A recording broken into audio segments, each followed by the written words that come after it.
Bem-vindo ao canal Emissários Unidos da Luz. Se você gosta dessa história de experiência de quase morte, considere dar um like e se inscrever no canal.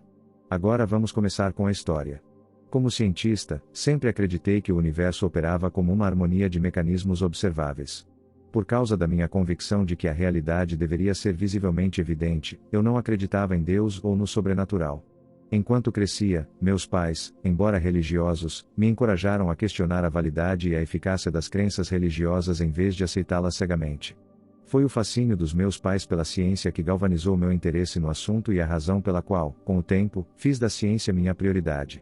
Tudo isso mudaria, no entanto, com o que começou como uma apendicite aguda.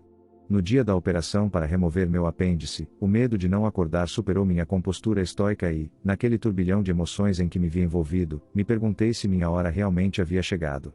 Envolto pela calma enquanto a anestesia fazia efeito, meu mundo escureceu antes que eu despertasse em uma extensão negra sem limites. No nada pacífico além do tempo, do espaço e até mesmo além de qualquer senso de identidade como indivíduo, encontrei paz na solidão e em estar livre das preocupações inerentes à existência corpórea. Depois de momentos ou eras, uma luz quente e perolada começou a permear a escuridão, uma luz cuja fonte me atraiu irresistivelmente, pois chamava minha essência. De repente, comecei a ouvir o eco de vozes distantes e abafadas, vozes cujo tom transmitia uma sensação de urgência, falando em minha língua materna, mas soando, em meu estado desencarnado, como uma língua estrangeira. À medida que me aproximava da luz, a vida da qual eu havia emergido ficava cada vez mais distante, e a pessoa que eu havia sido durante minha vida terrena parecia menos com quem eu era e mais com alguém que eu havia conhecido. Por meio dessa transformação de identidade, percebi com clareza inspiradora que estava deixando minha vida física para trás, e com ela, minha percepção limitada do que era real ou possível.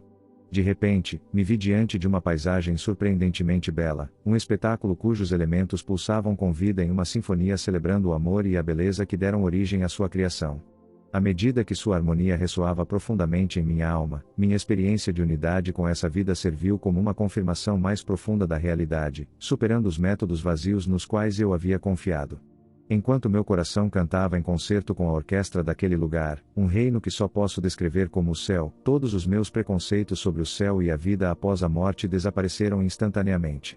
Naquele lugar onde a vibração e a profundidade da cor superam os tons monótonos característicos do reino físico, cada aspecto da expressão de seus elementos desafiava o que nós, na Terra, entendemos ser as leis da natureza. À medida que a harmonia de sua expressão ressoava em meu âmago, entes queridos que já haviam partido há muito tempo apareceram diante de mim, seus rostos iluminados com alegria e amor. Enquanto minha avó, que eu não via desde a infância, e os outros me cumprimentavam e abraçavam, amor incondicional e aceitação inundavam meu ser, me inundando com emoções diferentes de tudo que eu já havia experimentado. Enquanto suas presenças preenchiam os vazios em meu coração, vazios que eu nunca soube que existiam, eles falavam de amor e de lições aprendidas e compartilhadas em uma voz melodiosa que acalmava e elevava minha alma. Imersa na grandeza do amor puro irradiado por aqueles que eu pensava ter perdido, minha descrença parecia não apenas irrelevante, mas mesquinha e insignificante. Enquanto eu explorava aquele reino de beleza impossível com minha avó, via a natureza, em uma sinfonia de música, celebrando a vida enquanto florestas de árvores cantavam na brisa.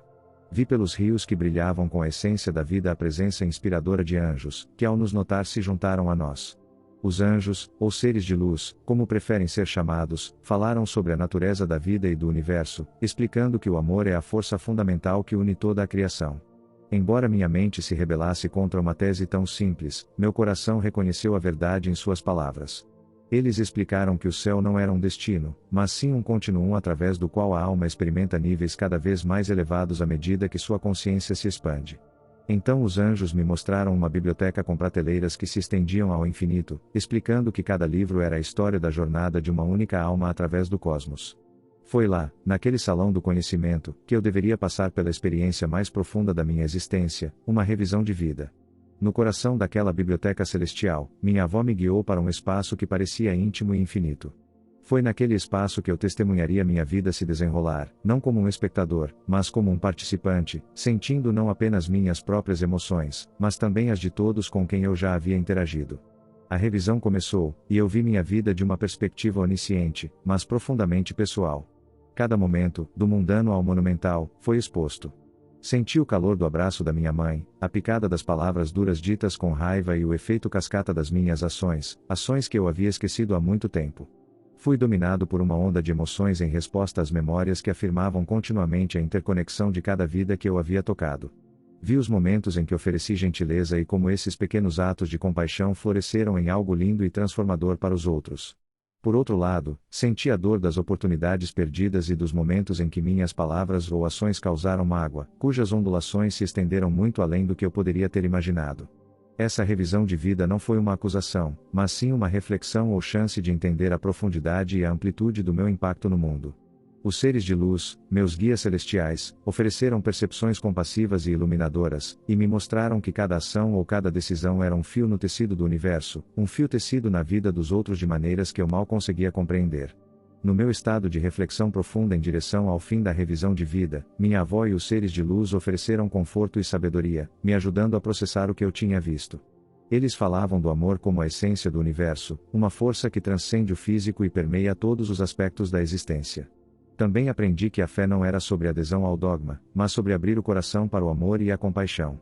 Eles me ensinaram que o divino não era uma entidade distante julgando de longe, mas sim uma presença dentro de cada um de nós, nos guiando em direção a uma autoimagem cada vez mais elevada.